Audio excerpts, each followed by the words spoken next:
Хужалыкта bir абзыйның кенет үлеп китә әтәше. Әтәш инде булмагач, тавыклар безнең йомырка сала алмыйлар.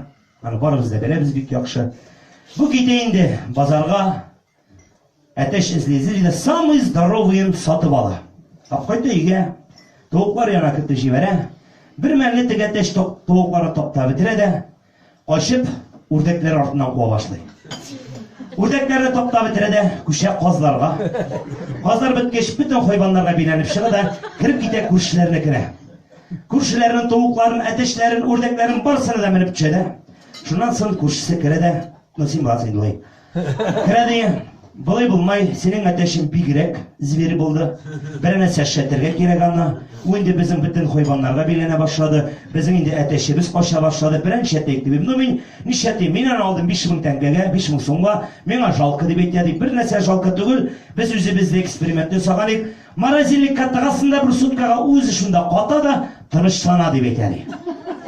Әтәшне тоталар, морозильник катып куялар.